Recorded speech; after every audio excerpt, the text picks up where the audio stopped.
Hello everyone. आज की इस वीडियो में हम डिस्कस करेंगे एचपी टेट जेबीटी 2012 का जो एग्ज़ाम हुआ था उसमें जो क्वेश्चंस पूछे गए थे जीके के। आज हम उनको इस वीडियो में डिस्कस करेंगे। तो फ्रेंड्स, ये क्वेश्चंस काफ़ी इंपॉर्टेंट रहने वाले हैं। आप सभी HP TET arts, medical, JBT, non medical, LT, Shastri, Punjabi और उर्दू टेट सभी के लिए क्वेश्चंस काफ़ी इंपॉर्टेंट रहने वाले हैं। तो वीडियो को शुरू करने से पहले अगर आप चैनल पे पहली बार विजिट कर रहे हो तो चैनल को सब्सक्राइब कर दें। तो फ्रेंड्स, अगर आप एच पी टेट जून 2022 की तैयारी कर रहे हो तो इसके लिए मैंने एक अलग से प्लेलिस्ट बनाई है जिसका लिंक मैंने डिस्क्रिप्शन बॉक्स में दे दिया है। आप वहां पर जाकर वीडियोस देख सकते हो। तो फ्रेंड्स, वीडियो को शुरू करते हैं। तो पहले प्रश्न में बोला गया कि हिमाचल प्रदेश में कितने ज़िले हैं। तो फ्रेंड्स, ये जो क्वेश्चन पेपर हम डिस्कस कर रहे हैं ये एच पी टेट जेबीटी 2012 के एग्ज़ाम में ये क्वेश्चंस पूछे गए थे। तो हिमाचल प्रदेश में कुल कितने ज़िले हैं, ये आपके 12 डिस्ट्रिक्ट हैं हिमाचल प्रदेश में। ऑप्शन नंबर ए इस क्वेश्चन का करेक्ट आंसर है। अगले प्रश्न में बोला गया कि क्षेत्रफल की दृष्टि से सबसे बड़ा जिला कौन सा है। काफ़ी इंपॉर्टेंट क्वेश्चन है। तो area wise biggest district is, तो हिमाचल का जो सबसे बड़ा डिस्ट्रिक्ट है, जिला है क्षेत्रफल की दृष्टि से, वो है आपका Lahaul Spiti district. Option number D इस क्वेश्चन का करेक्ट आंसर है। अगर आपसे जनसंख्या के हिसाब से सबसे बड़ा जिला पूछा जाए तो तब आपका कांगड़ा डिस्ट्रिक्ट होगा। कौन सा? पॉपुलेशन वाइज आपका कांगड़ा डिस्ट्रिक्ट है। और क्षेत्रफल एरिया की दृष्टि से ये आपका सबसे बड़ा डिस्ट्रिक्ट है लाहौल स्पीति। अगला है कांगड़ा का प्राचीन नाम था। तो कांगड़ा का प्राचीन नाम क्या था? ये रावत्री गर्त था। ऑप्शन नंबर बी इस क्वेश्चन का करेक्ट आंसर है। नेक्स्ट क्वेश्चन में बोला गया कि हिमाचल प्रदेश को पूर्ण राज्य का दर्जा कब मिला था। ये काफ़ी इंपॉर्टेंट क्वेश्चन है। When does Himachal Pradesh gets the statehood. तो हिमाचल प्रदेश को पूर्ण राज्य का दर्जा मिला था, वो मिला था आपका 25 जनवरी 1971 को। ऑप्शन नंबर डी इस क्वेश्चन का करेक्ट आंसर है। अगले प्रश्न में बोला गया कि यातायात के नियमों के अनुसार सड़क कहाँ से पार करनी चाहिए। तो इस क्वेश्चन का जो करेक्ट आंसर है वो आपका ऑप्शन नंबर सी है, जेब्रा क्रॉसिंग से। तो यातायात के नियमों के अनुसार सड़क जेब्रा क्रॉसिंग से पार करनी चाहिए। तो ऑप्शन नंबर सी इस क्वेश्चन का करेक्ट आंसर है। According to traffic rules how should be road be cross, तो by zebra crossing. Option number C जो है इस क्वेश्चन का करेक्ट आंसर है। अगले प्रश्न में बोला गया कि भारत का राष्ट्रपति बनने के लिए न्यूनतम आयु चाहिए। तो what is the minimum age of a candidate for election as a president of India. तो भारत का राष्ट्रपति बनने के लिए न्यूनतम आयु जो है वो आपकी 35 वर्ष होनी चाहिए। ऑप्शन नंबर सी इस क्वेश्चन का करेक्ट आंसर है। और प्रेजेंट में जो अभी वर्तमान में जो भारत के राष्ट्रपति कौन है, ये श्री रामनाथ कोविंद जो है वो आपके प्रेजेंट में भारत के प्रेसिडेंट हैं। तो ऑप्शन नंबर सी इस क्वेश्चन का करेक्ट आंसर है। भारत का राष्ट्रपति बनने के लिए न्यूनतम आयु जो होनी चाहिए वो आपकी 35 वर्ष होनी चाहिए। अगले प्रश्न है, भौगोलिक मानचित्र में नदियों को दर्शाया जाता है। तो in the map of physical geography the rivers are shown with. तो नदियों को मानचित्र में मैप में किस रंग से दर्शाया जाता है? ये आपके नीले रंग से, ब्लू कलर से। ऑप्शन नंबर बी इस क्वेश्चन का करेक्ट आंसर है। अगला प्रश्न है, कौन सा ग्रह सूर्य के सबसे नज़दीक है। तो which planet is closest to the sun. तो सब सूर्य के सबसे नज़दीक ग्रह कौन सा है? ये आपका बुध, मरकरी जो है वो आपका सूर्य के सबसे नज़दीक ग्रह है। ऑप्शन नंबर ए इस क्वेश्चन का करेक्ट आंसर है। अगला प्रश्न है, भारत में प्रथम रेल सेवा कब शुरू हुई। तो when was the first train service started in India. तो ये 1853 में हुई थी। ये आपने कमेंट सेक्शन में बताना कि कहाँ से कहाँ तक चली थी। जो पहली ट्रेन थी 1853 में चली थी। भारत में प्रथम रेल सेवा जो शुरू की गई थी वो आपकी 1853 में 1853 में स्टार्ट हुई थी। तो कमेंट सेक्शन में आपने बताना है कि ये ट्रेन कहाँ से कहाँ तक चली थी और कितना इसने डिस्टेंस कवर किया था। अगला है, नागार्जुन सागर बांध इनमें से किस राज्य में बनाया गया है। तो Nagarjun Sagar dam has been constructed in which of the following states. तो नागार्जुन सागर बांध जो है वो आपका किस राज्य में है? ये आपका आंध्र प्रदेश में है। ऑप्शन नंबर बी इस क्वेश्चन का करेक्ट आंसर है। और आपने कमेंट सेक्शन में बताना है फ्रेंड्स कि नागार्जुन सागर बांध जो है वो किस नदी पर बनाया गया है। तो ऑप्शन नंबर बी इस क्वेश्चन का करेक्ट आंसर है। अगला है, ए ओ हयूम संबंधित है। तो ए O Hume is associated with, तो ये इनका संबंध किससे है? ये आपका भारतीय राष्ट्रीय कांग्रेस से है। ऑप्शन नंबर सी इस क्वेश्चन का करेक्ट आंसर है। A O Hume is associated with the Indian National Congress. Option C इस क्वेश्चन का करेक्ट आंसर है। अगला इंपॉर्टेंट प्रश्न है, इसमें बोला गया कि सबसे पहले जलमार्ग से सारे विश्व की परिक्रमा किसने की।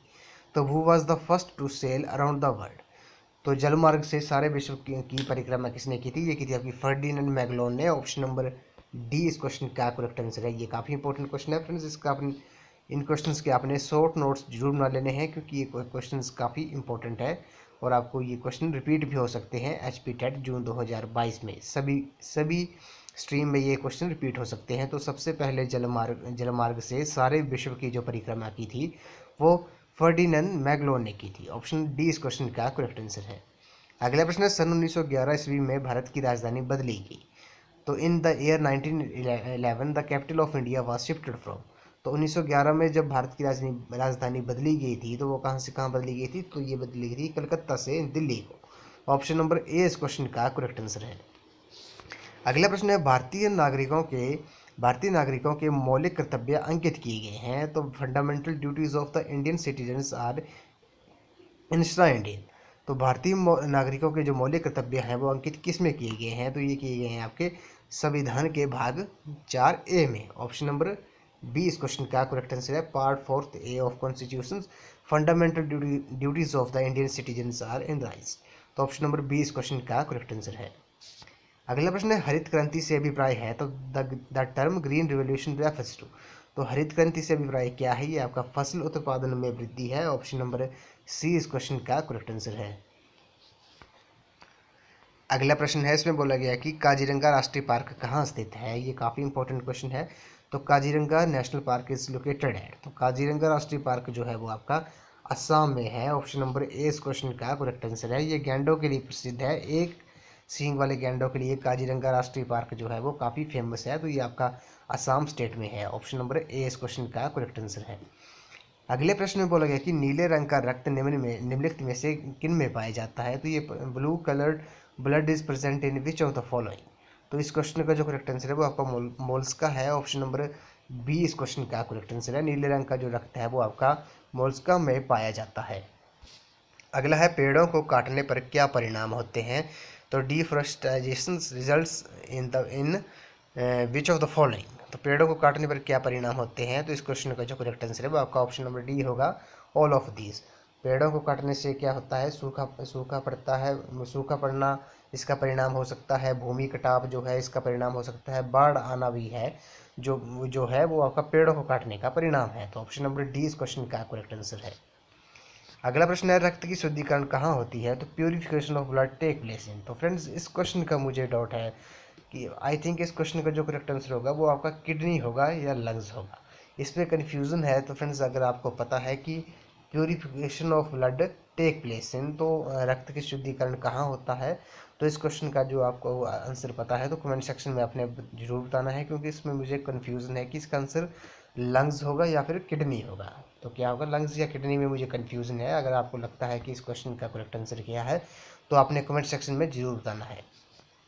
अगला प्रश्न है, goitre is due to the deficiency of. तो गलगन किसकी कमी के कारण होता है? तो ये आपका आयोडीन की कमी से होता है। ऑप्शन नंबर ए इस क्वेश्चन का करेक्ट आंसर है।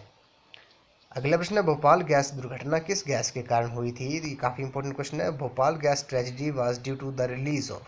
तो भोपाल गैस दुर्घटना जो हुई थी वो आपकी मिथाइल आइसोसाइनेट गैस के कारण हुई थी। ऑप्शन नंबर सी इस क्वेश्चन का करेक्ट आंसर है। और ये आपकी 1984 में हुई थी। जो भोपाल गैस ट्रेजेडी थी वो आपकी 1984 में हुई थी, मध्य प्रदेश स्टेट में हुई थी। तो ऑप्शन नंबर सी इस क्वेश्चन का करेक्ट आंसर है। अगला प्रश्न है, चिपको आंदोलन किसको रोकने के लिए शुरू हुआ था। तो Chipko movement was started to prevent. तो चिपको आंदोलन जो था वो आपको पेड़ों को काटने से रोकने के लिए शुरू हुआ था। चिपको आंदोलन 1973 में ये आंदोलन हुआ था। कब हुआ था? 1973 में मेल, और ये उत्तराखंड स्टेट में हुआ था चिपको आंदोलन। काफ़ी इंपॉर्टेंट क्वेश्चन है। अगला प्रश्न है, शहरों और कस्बों में पलायन करने को क्या कहते हैं।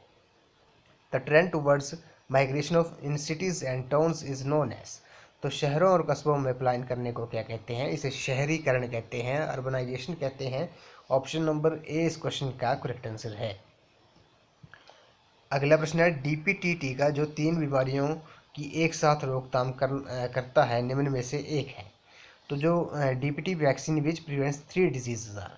तो जो DPT वैक्सीन लगती है वो आपकी किस 3 बीमारियों की रोकथाम के लिए लगती है। तो कौन कौन सी वो 3 बीमारियां हैं? तो इस क्वेश्चन का जो करेक्ट आंसर है वो आपका गलघोटू, काली खांसी और टेटनस। ऑप्शन नंबर ए इस क्वेश्चन का करेक्ट आंसर है। डायप्थीरिया, पर्ट्यूसिस एंड टेट्रस जो है वो आपकी, इन तीनों की रोकथाम के लिए डीपीटी वैक्सीन लगाई जाती है। तो ऑप्शन नंबर ए इस क्वेश्चन का करेक्ट आंसर है। नेक्स्ट क्वेश्चन पे चलते हैं। पीलिया रोग किस अंग से संबंधित है? तो jaundice disease related to which from which organ? तो पीलिया रोग जो है वो आपका लीवर से संबंधित है। ऑप्शन नंबर सी इस क्वेश्चन का करेक्ट आंसर है। अगला प्रश्न है, जब चलती हुई बस में अचानक ब्रेक लग जाती है तो इसमें बैठे हुए यात्री आगे की ओर गिरते हैं, तो इसे समझाया जा सकता है। काफ़ी इंपॉर्टेंट क्वेश्चन है। When a moving bus suddenly applies brakes the passenger sitting in it fall in the forward direction, this can be explained by. तो जब चलती हुई बस में अचानक ब्रेक लगती है तो उसमें बैठे हुए जो यात्री होते हैं वो आगे की ओर गिरते हैं, इसे समझाया जा सकता है। तो इस क्वेश्चन का जो करेक्ट आंसर है वो आपका न्यूटन का जो पहला लॉ है, न्यूटन के पहले नियम द्वारा इसको समझाया जा सकता है कि जब चलती हुई बस में अचानक ब्रेक लगती है तो इसमें बैठे हुए यात्री आगे की ओर गिरते हैं, इसे हम न्यूटन के फर्स्ट लॉ ऑफ मोशन के द्वारा समझा सकते हैं। ऑप्शन नंबर बी इस क्वेश्चन का करेक्ट आंसर है। अगला प्रश्न है, इसमें बोला गया कि निम्नलिखित में से कौन सा अक्षय ऊर्जा का स्रोत नहीं है? Which one among the following is not a source of renewable energy? तो रिन्यूएबल एनर्जी का सोर्स नहीं है, तो फ्यूल सेल जो है, ईंधन सेल जो है वो आपका रिन्यूएबल एनर्जी का सोर्स नहीं है। ऑप्शन नंबर बी इस क्वेश्चन का करेक्ट आंसर है। ईंधन सेल जो है वो आपका अक्षय ऊर्जा का स्रोत नहीं है। Fuel cell is not a source of renewable energy. अगला प्रश्न है, हाल ही में यूरेनियम के बड़े भंडार पाए गए हैं, तो ये कहाँ पाए गए हैं? ये आपके आंध्र प्रदेश में पाए गए हैं। ऑप्शन नंबर ए इस क्वेश्चन का करेक्ट आंसर है। ये क्वेश्चन पूछा गया था 2012 के एचपी टेट जेवीटी टेट में पूछा गया था 2012 में। उस टाइम हाल ही में पूछा गया था कि यूरेनियम के बड़े भंडार कहाँ पाए गए थे, तो ये पाए गए थे आंध्र प्रदेश में। अगला प्रश्न है, गेहूँ को रबी फसल कहते हैं क्योंकि? तो wheat is called a rabi crop because, तो गेहूं को रबी की फसल क्यों कहते हैं? काफ़ी इंपॉर्टेंट क्वेश्चन है। तो इस क्वेश्चन का जो करेक्ट आंसर है कि इसे सर्दियों में बोया जाता है। It is sown in winter. तो गेहूं को जो सर्दियों में बोया जाता है, इस कारण गेहूं को रबी की फसल कहते हैं। ऑप्शन नंबर सी इस क्वेश्चन का करेक्ट आंसर है। गेहूं को रबी की फसल कहते हैं क्योंकि इन्हें सर्दियों में बोया जाता है। ऑप्शन सी इस क्वेश्चन का करेक्ट आंसर है। इस वीडियो को लास्ट क्वेश्चन है कि सूखा रोग किसकी कमी से होता है? तो rickets disease occurs due to deficiency हो। तो सूखा रोग होता है वो किसकी कमी से होता है? वो आपका विटामिन डी की कमी से होता है। ऑप्शन नंबर डी इस क्वेश्चन का करेक्ट आंसर है। Rickets disease occur due to deficiency of vitamin D. तो सूखा रोग आपका विटामिन डी की कमी से होता है। ऑप्शन नंबर डी इस क्वेश्चन का करेक्ट आंसर है। तो फ्रेंड्स, आज की वीडियो में बस इतना ही। आज हमने एच पी टेट जेबीटी 2012 का जो एग्ज़ाम हुआ था उसमें जो जीके के क्वेश्चन पूछे गए थे, आज हमने उनको डिस्कस किया। आई होप आपको वीडियो पसंद आई होगी। तो वीडियो को लाइक शेयर एंड सब्सक्राइब जरूर कर दें। ये क्वेश्चन आप सभी H P TET arts, medical, non medical, JBT, Shastri, LT, Punjabi, Urdu सभी स्ट्रीम्स के लिए क्वेश्चन काफ़ी इंपॉर्टेंट हैं। अगर आप एच पी टेट जून 2022 की तैयारी कर रहे हो तो इसके लिए मैंने एक अलग से प्लेलिस्ट बनाई है, जिसका लिंक मैंने डिस्क्रिप्शन बॉक्स में दे दिया है। आप वहां पर जाकर वीडियोस देख सकते हो। तो फ्रेंड्स, आज की वीडियो में बस इतना ही। तो वीडियो को लाइक शेयर एंड सब्सक्राइब जरूर कर दें। तो थैंक यू फ्रेंड्स।